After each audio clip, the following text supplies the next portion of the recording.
E agora a terceira redação, que é a terceira e última dica de estrutura, tá certo? Para você perceber, para sair dessa situação de 80% da nota. Esta redação foi do TRT 23. Veja só, a primeira que eu analisei foi do TRT da nona, depois TRT da quarta. O TRT da nona aconteceu posteriormente ao TRT da quarta. Então a gente viu uma qualidade na redação na nona, tá? Um pouquinho melhor que a da quarta. Quando chegou no TRT 23, vocês vão notar, na hora que eu ler a redação, que a qualidade argumentativa é boa, apesar de a nota ter sido baixa. E aí o que explica por que essa nota foi baixa? Por conta de uma reiteração, de uma falha presente na redação do TRT da nona, que é o da segunda dica, da dica da parte 2. Vocês vão notar direitinho, tá certo? Por que às vezes vocês não evoluem? Porque vocês mantêm uma mesma estrutura e uma mesma estrutura de erro.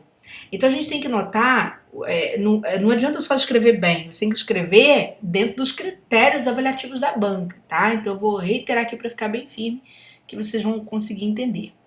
Primeiro, veio aqui outro tema clássico da banca, que é tratar da questão do julgamento, ou seja, do trabalho objetivo do servidor público.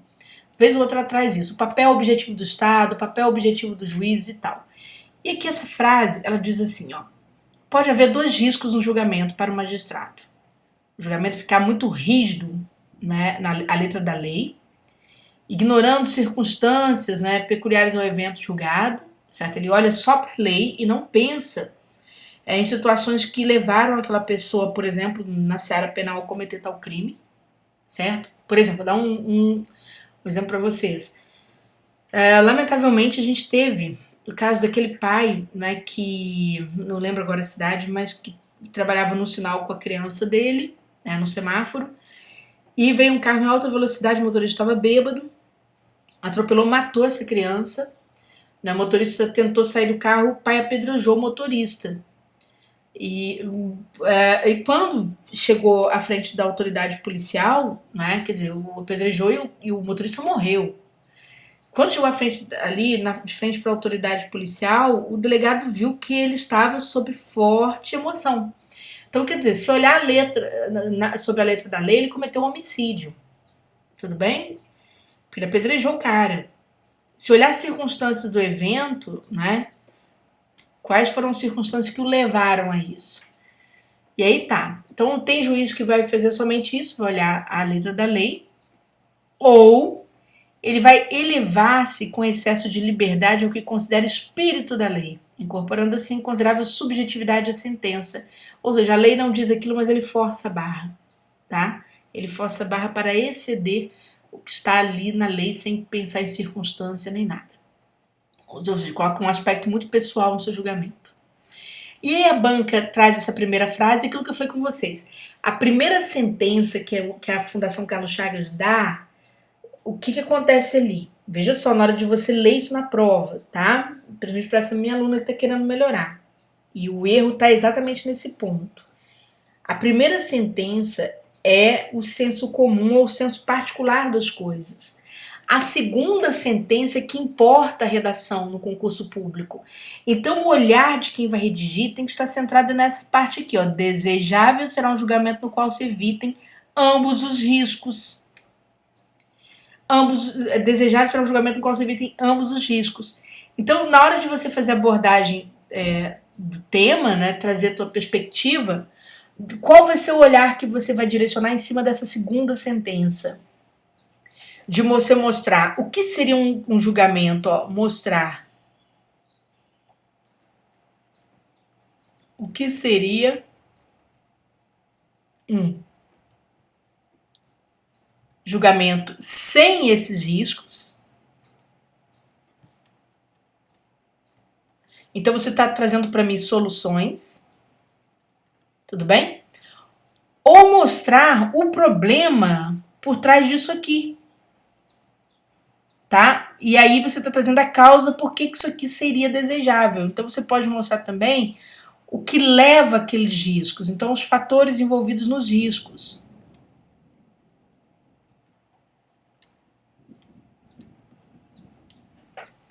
Então, gente, na hora da prova, a gente tem que se debruçar em cima do momento em que a banca se contrapõe ao elemento anterior. Vocês viram isso na análise do texto do Paulinho da Viola, né? no TRT da quarta, salvo engano. Isso, tá? Falando sobre memória. A frase do Paulinho da Viola é só o anteparo para a Fundação Carlos Chagas jogar o tema. Então é sempre com esse olhar. O olhar está em cima da segunda parte da sentença. Tudo bem? Podem ver que daquela prova, né, meio que ela voltou a estaca de erros, né? Porque ela repete, na verdade, o que ela fez no TRT da quarta. Tá bom? Ela não mantém um pouco da melhora do TRT da nona. Então vamos ver por quê? Olha só. Intrínseco ao comportamento humano desde os primórdios, isso aqui é uma palavra que a gente tira fora, tá, gente? Isso aqui é um arcaísmo. Está o conflito. Ok. Conflitos por territórios, por colheitas, diferenças sociais, por poder. Tá. Veja que não aparece julgamento. Demora muito, tá vendo? Tá muito na base do conflito, conflito, conflito. Isso indica o quê? Perda de precisão. Fato é que não poderia ficar a cargo de cada um resolver suas avanças, sob pena de instaurar-se o caos e a barbárie. Perfeito. Com o surgimento dos sistemas de resolução de conflitos, uns mais extremos, lei do talião, outros mais humanitários, né, Carta de Direitos Humanos, há sempre a figura do decisor, o magistrado. Veja que demora a chegar até aqui, não pode ter essa demora. O máximo que você faz é começar, olha, intrínseco ao comportamento humano, intrínseco ao comportamento humano ao longo, né, da história, ou seja, no correr da história, está o conflito, ponto. É certo que por trás da figura do conflito há o decisor, o magistrado, que ora pode se comportar de forma muito restrita às leis, ora pode se comportar de forma muito subjetiva em suas decisões. Pronto, essa é a abordagem do tema. Você pode trazer, inclusive, os elementos da primeira sentença. Tá, perfeito, mas você vai ter que trazer, de fato, para mim, a segunda sentença, reafirmando que é preciso evitar aquilo. Ou não, de repente você concorda, olha, é impossível evitar esse sistema de coisas. Pode ser também, mas veja que você está atacando a segunda sentença agora. Aí vem ponto. Fato é que nenhum desses comportamentos seria o ideal para a justiça. Pelos seguintes motivos, 2 pontos. E aí você me traz os motivos por que não seriam ideais. Tá? Ou se não, ponto. O ideal seria que o magistrado adotassem suas decisões, isso. Aí você está trazendo soluções. Entendeu? Entendeu o que eu quis dizer? Ou você trabalha com um sistema de causas para você criticar o excesso de análise pelo rigor, pelo limite da lei, e o excesso de liberdade, né, que exorbita ali a lei. Então você pode trazer exatamente as suas motivações de trabalhar aqui para mim dessa forma. Ou você pode fazer o quê? Você pode trazer o que seria ideal, tá? Então veja que houve uma demora, isso você não pode fazer mais, tá certo? Você que, né, gentilmente quis que eu corrigisse, não pode fazer isso aqui mais. O que você vai ter que fazer? De ir um pouco mais direto, tá, ao assunto. E aqui vem, como torná-lo ponderado entre seguir rigidamente a letra da lei e o deleite do subjetivismo do caso concreto. Perceba que permanece na pergunta. Se eu permaneço na pergunta que a banca fez para mim, basicamente, ou seja, eu não apresento soluções nem causas, nem consequências disso, eu não trouxe perspectiva nenhuma na introdução. Eu só abordei o tema, mas não trouxe perspectiva nenhuma, tá? Então aqui, essa introdução é um pouquinho melhor do que a anterior, mas ela peca, né? Ela traz pelo menos a abordagem do tema, mas ela peca o que? Na demora dessa abordagem, na falta de uma síntese de argumentos que possa trabalhar essa abordagem. E aí vem o problema da estrutura interna, né? Vamos lá, olha só. Tratando-se de atividade judicante de uma atividade livre de controle político, aqui, tratando-se, sendo, tá? Esqueçam esse verbo que fica muito ruim. Sendo, porque o verbo tratar-se não aceita sujeito. Aí você coloca um elemento aqui sem preposição e vira sujeito. Sendo atividade judicante uma atividade livre de controle político, ideológico, pelos superiores do magistrado, será que é livre de controle político ideológico? Temos que saber. Disse que este é portador da chamada autonomia funcional. Tudo bem. Lembrando que a gente tem um controle, né, tudo bem que é o do CNJ, não é um controle político, ideológico, o que? Visível, não é? Entre aspas, é um controle funcional, certo? É um controle administrativo aqui dentro. Apesar de tal autonomia, o sistema, né, legal brasileiro traz princípios, instrumentos balizadores e julgamentos, né, como, por exemplo, ó, tira essa vírgula aqui, que fica aqui, virgulado apenas o por exemplo, tá? A equidade, as igualdades, etc. Perceba que aqui você só diz que o sistema traz esses princípios, mas o que seria correto se você almeja melhorar a qualidade de julgamentos não trazendo nem tanto objetividade em excesso, nem tanto interpretação subjetiva, o ideal seria o quê? Que os jogadores observassem princípios que são balizadores. Tem que escrever, tá? Não é pesar de tal autonomia, ou seja, dentro desta autonomia, né, exatamente tendo para que possa ser feito o exercício funcional de forma autônoma, é importante que as decisões dos magistrados se baseiem em princípios e instrumentos balizadores de julgamentos. Tá vendo? Aqui você só diz que eles existem, mas não diz que deve usar. Porque o que a banca procurou é isso, tá? Ela quer saber o que faz para poder modificar essa forma de julgar.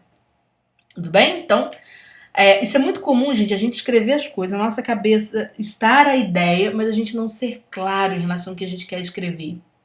Então tem que tomar muito cuidado se a gente está só falando dos princípios ou se a gente está dizendo que tem que ser julgado de acordo com aqueles princípios. Vamos lá. Mas ao que parece a ponderação decisória, né? Mas ao que parece a ponderação decisória já era algo que permeava entre os antigos pensadores, a exemplo da ideia de justa medida trazida por Aristóteles. Vamos lá, outro erro de cálculo aqui. Pessoal, a dissertação é uma análise feita do presente para o futuro. Não é interessante que eu disserte com base no passado. O passado, ele só pode servir para ancorar rapidinho a minha ideia, mas eu tenho que primeiro começar com a minha ideia do presente, tá? Essa banca não permite que você faça misturas de tipologias textuais, de jeito nenhum. Então a gente esquece isso aqui. Você pode falar, ó, o objetivo hoje, por exemplo, né, de uma ponderação decisória é ser capaz de sopesar entre a aplicação estrita da lei, tornando-se um legalista, e as razões de decidir pautando-se pelas emoções de cada evento. Tá, mas isso aqui está repetindo o tema. Tudo bem? Fato é que, apesar de quaisquer divagações, o processo só existe por causa do homem. Tá, vamos tirar isso aqui que não trouxe para mim, porque aqui está falando sobre a ponderação. Então vamos lá. Sobre isso, Immanuel Kant ressalta que o homem não pode ser um meio para a consecução de objetivos, mas o homem é um fim em si mesmo, erigindo-se a dignidade da pessoa humana como princípio basilar. Pois bem, mas o que isso serviu? Qual foi a ferramenta? Então você pode fazer o seguinte, olha, o objetivo de um julgamento, né, justo é ser capaz de sopesar a aplicação da lei, não é? E as razões pautadas pela e reduzir as razões pautadas pela emoção das emoções de cada evento, né? De repente assim. E aí você pode falar, ó, como ensina Immanuel Kant, o homem não pode ser só um meio para a consecução dos objetivos, mas um fim em si mesmo. Ou seja, ele precisa ter em mente, né, que a justiça, por exemplo, promove a dignidade. Então, aí você vai sim falar que o princípio da dignidade se aplica a um bom julgamento, né? A observância constante, a persecução desse princípio, né? É importante, uma importante ferramenta para orientar o juiz em suas ponderações. Então veja que faltou indicar. O que aconteceu? Aquele problema, né? Muita digressão, pouca associação, assim, objetiva, isso serve para isso. Mas por que isso acontece com a gente? E aí é muito importante, gente. Quando a sua introdução não tem um norte claro, uma perspectiva clara e não indica causas ou soluções claras do problema que você está analisando, né? Naturalmente você vai digredir, ou seja, viajar no desenvolvimento. E aí a nota cai, não tem jeito, tá? Então aí a nota cai. Então tem que corrigir a introdução para que o corpo do texto também faça uma autocorreção. Sempre digo para vocês, uma boa introdução é o que leva as pessoas a passar em concurso público. Por quê? Porque a introdução, bem ou mal, ela regra o que você vai fazer depois no corpo do texto. Você sabendo o caminho, você consegue fazer direitinho. Então, a minha dica para você, que é minha aluna está querendo melhorar a tua escrita, vamos melhorar a sua introdução. Pode ver que é o problema da primeira redação, da segunda, terceira, e os erros que vão acontecer no desenvolvimento são erros da falta de uma introdução objetiva, uma introdução que apresente síntese de argumentos, né? E aí, que é aquilo que eu falei com vocês, e uma leitura segura do tema. Para ler seguramente o tema, a gente lê a primeira sentença e foca a segunda sentença, tá bom? Olha a minha regência, como é que ficou bonitinho, né? Bonitinha. Foca a segunda sentença. Não é foca na segunda sentença, não, tá bom? Porque foca estaria aqui em cima. Então, foca a segunda sentença. A gente faz uma introdução trabalhando dessa forma. Perfeito, povo? Na próxima semana eu vou trazer um vídeo com temas preferenciais para o TRT da 18, adaptados, baseados nestes temas que aconteceram nas últimas provas, né? Até porque a banca repetiu muitos assuntos do TRT 23, TRT 5, TRT 14, tá, pessoal? Ela andou repetindo umas estruturas ali, então é bom a gente saber também, tá bom?